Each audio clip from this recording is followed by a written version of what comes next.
Oke, selamat malam. Saya Dr. Bagisi. Jadi saya akan membahas satu jurnal yang menarik di sini, yaitu mengenai secondary antibiotic prophylaxis pada pasien-pasien di sini yang menarik, latent rheumatic heart disease. Ya.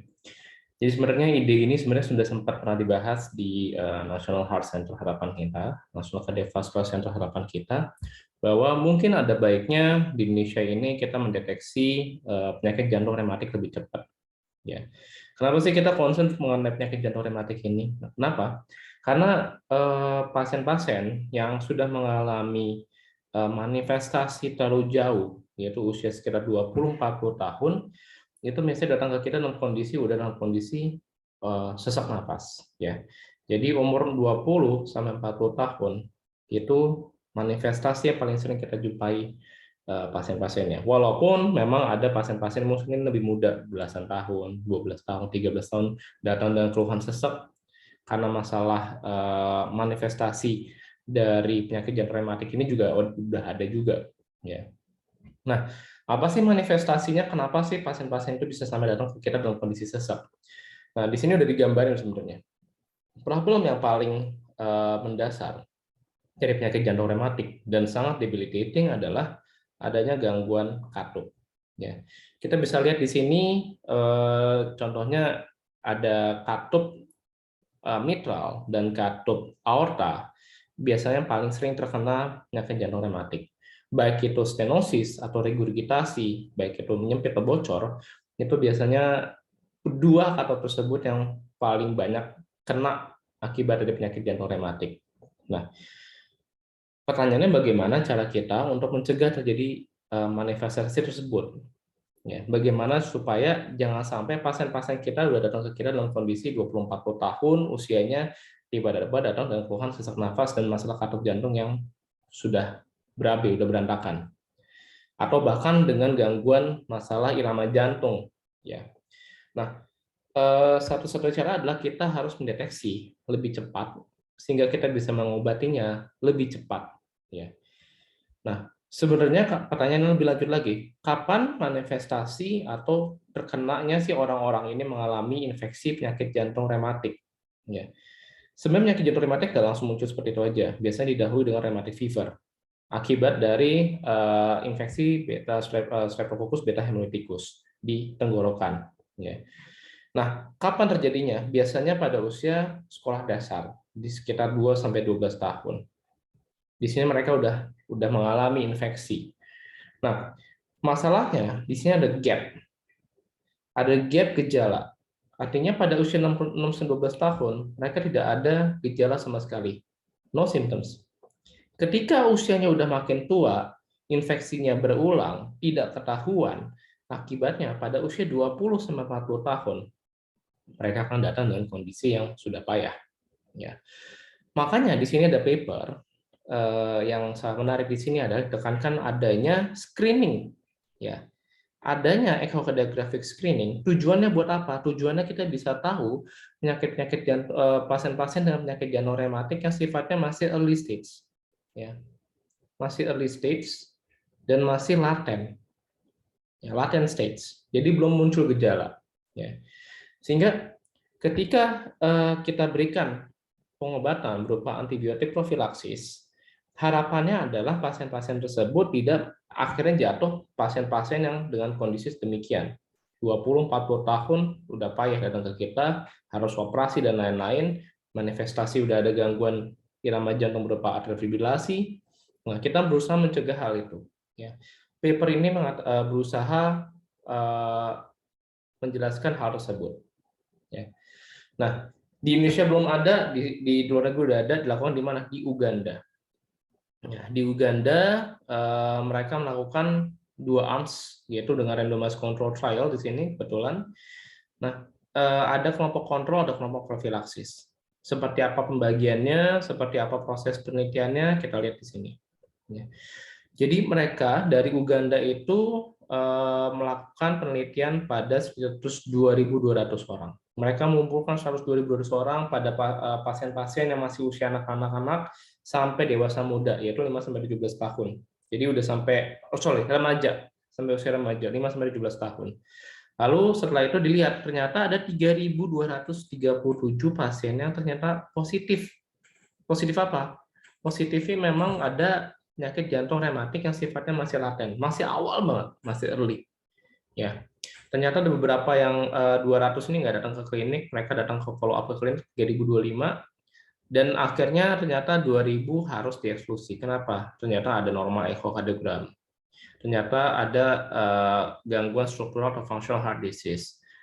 Ada clinical RHD yang masih muncul di situ. Ya, udah mulai gejala, bukan cuman gejala laten doang, udah mulai ada gejala. Ya, ternyata ada history dari ARF yang masih terjadi pada saat itu atau peningkatan perdarahan yang memang dilihat pada pasien-pasien tersebut. Sehingga akhirnya diputuskan setelah ada pasien yang menolak 916 pasien diputuskan masuk ke dalam penelitian. Ya. Nah, yang harus ditekankan pada penelitian ini adalah ini merupakan intention to treat analysis. Artinya apa? Artinya adalah setelah dilakukan randomisasi, mau pasien itu akhirnya meninggal, mau pasien itu akhirnya menolak penelitian, mau pasien itu akhirnya lost to follow up atau hilang, pada akhirnya dia harus masuk dalam analisis akhir. Itu namanya intention to treat analysis. Ya, batasannya adalah ketika pasien telah dilakukan randomisasi. Sebelum dilakukan randomisasi terserah, itu kita nggak ada urusannya. Tapi setelah melakukan randomisasi, pasien itu katakanlah baru di randomisasi, oh kalian ada satu yang masuk kelompok terapi, oh ada yang masuk kelompok kontrol.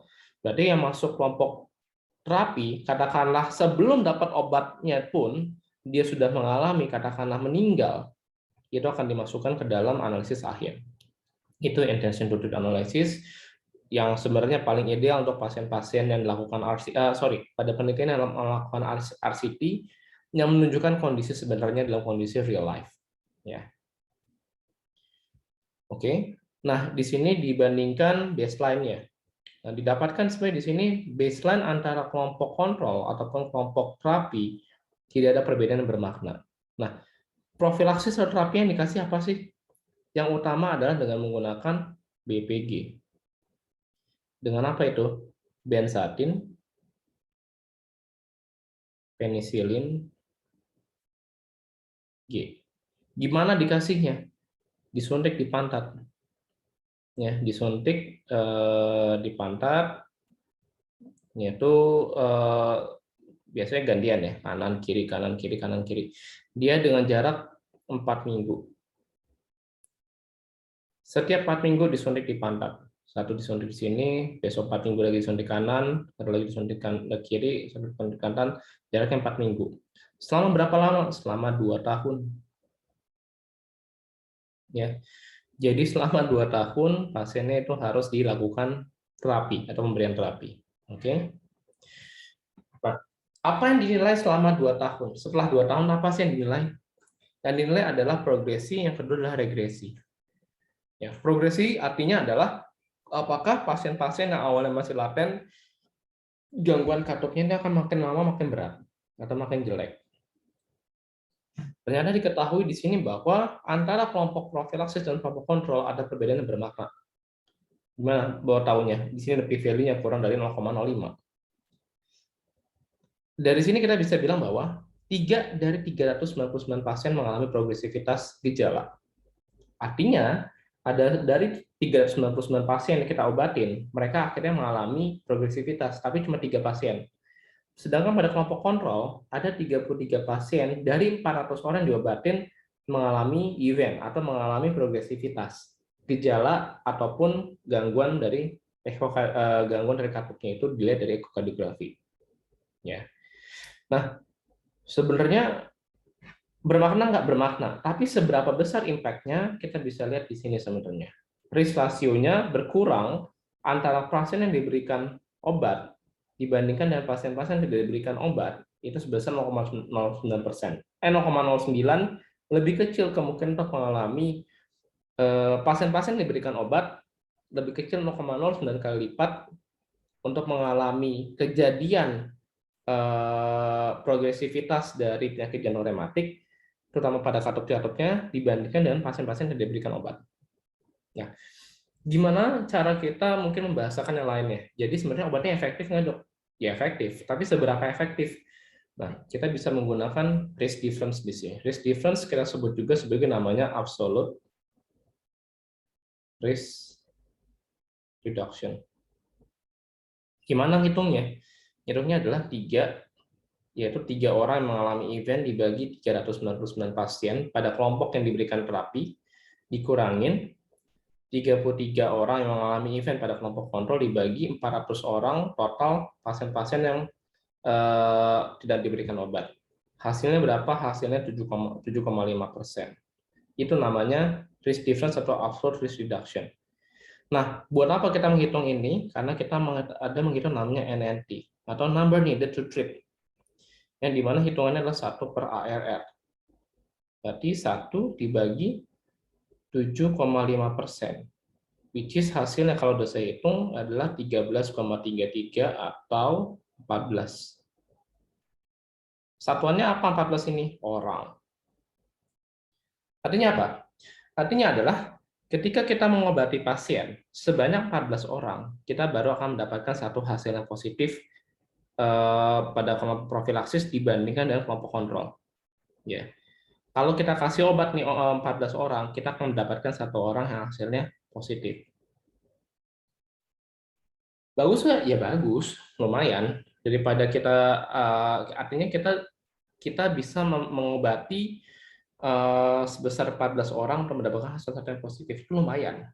Kenapa? Karena impact-nya nanti untuk ke depannya besar. Tadi baik lagi, usia 20-30 tahun atau 20-40 tahun pasien datang dengan keluhan akhirnya sesak nafas, gagal jantung, tidak bisa dilakukan operasi lagi atau koreksi, ataupun gangguan irama jantung yang nantinya akibatnya pasien bisa mengalami stroke dan lain-lain. Ya. Jadi manifestasinya itu akan sangat debilitating. Oke. Nah, kalau kita bicara progresi, ada maknanya, ada perbaikannya. Gimana kalau regresi? Regresi, ini saya ulangin dulu. Regresi, kalau kita lihat, di sini ternyata tidak ada perbedaan yang bermakna antara kelompok, ini kayaknya nggak bisa dibuang. Pada kelompok di sini regresi tidak ada perbedaan bermakna antara kelompok profilaksis dan kelompok kontrol. Ya. Dan ini p-value-nya pasti di atas 0,05. Artinya apa? Artinya pasien-pasien yang dilakukan terapi, baik pada kelompok yang diberikan benar-benar terapi profilaksis ataupun yang tidak diberikan terapi, itu ternyata tidak ada perbedaan bermakna. Artinya kalau memang udah pada tahap ada rusak, misalkan A, tidak akan bisa balik ke 0. Artinya kalau udah ada kerusakan, ya udah kerusakannya di kondisi A. Atau kalau progresi artinya tidak berubah menjadi B. Di sini artinya dari progresi ini pada pasien profilaksis ada 3 orang yang berubah jadi B, akan artinya makin berat kondisinya. Sedangkan quality control ada 33 orang menjadi berat, berubah dari A ke B. Kalau regresi bisa nggak balik lagi kondisi ke normal? Enggak. Tidak ada perbedaan bermakna. Artinya profilaksis memang namanya profilaksis ya, bukan kuratif, tidak akan mengakibatkan perbaikan katup yang sudah mengalami kerusakan. Intinya itu. Ada nggak adverse event atau gejala sampingan dari pasien dengan profilaksis? Ada, nyeri lah paling sering. Ya. Orang disuntik itu BPG, nyerinya setengah mati. Ya, itu salah satu yang paling membuat orang-orang akhirnya tidak mau dilakukan suntik BPG. Oke. Nah, pertanyaannya adalah apakah memang ini pantas untuk dilakukan atau diberikan pada pasien-pasien di Indonesia? Nah, pertanyaan tadi NNT-nya tadi 13. Artinya bermakna nggak bermakna? Pertanyaan selanjutnya, siapkah Indonesia melakukan itu? Ya, karena peneliti sendiri dari si Besten sendiri yang melakukan penelitian itu mengatakan bahwa tantangan terbesarnya adalah ada beberapa hal yang perlu diperhatikan pada saat pemberian obat-obatan. Yang pertama adalah mengenai efek samping nyeri. Ini yang mengakibatkan pasien-pasien akhirnya tidak patuh. Itu turun karena nyeri. Mereka merasa, oh kok nyeri sekali, buat apa sih disuntik lagi? Toh saya nggak ada gejala saat ini. Itu mengakibatkan akhirnya pengobatan tidak tuntas. Ya, itu yang pertama. Yang kedua, ketersediaan obat.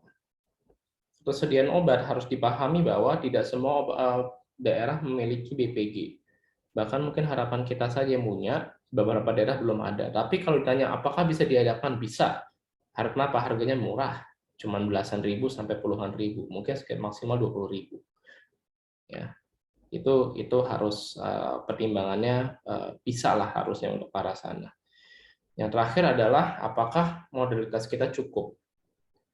Ya, modalitas kita harus men-screening 102.200 pasien untuk mendapatkan kira-kira 1% mengalami lateral rematik.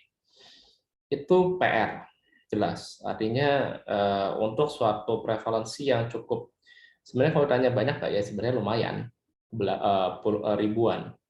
Artinya kalau kita akan berhadapan ribuan orang dari satu daerah yang 202.000, kira-kira 1.000-nya itu akan nantinya mengalami penyakit jantung rematik dan nantinya akan datang ke kita ke rumah sakit jantung, nanti katakanlah di pusat dengan kondisi sudah jantung yang payah, udah nggak bisa diobatin, bahkan mungkin nanti harus banyak kos keluar untuk pasien itu dirawat, pasien itu harus dioperasi, pasien tidak bisa kerja, burden buat negara juga tinggi.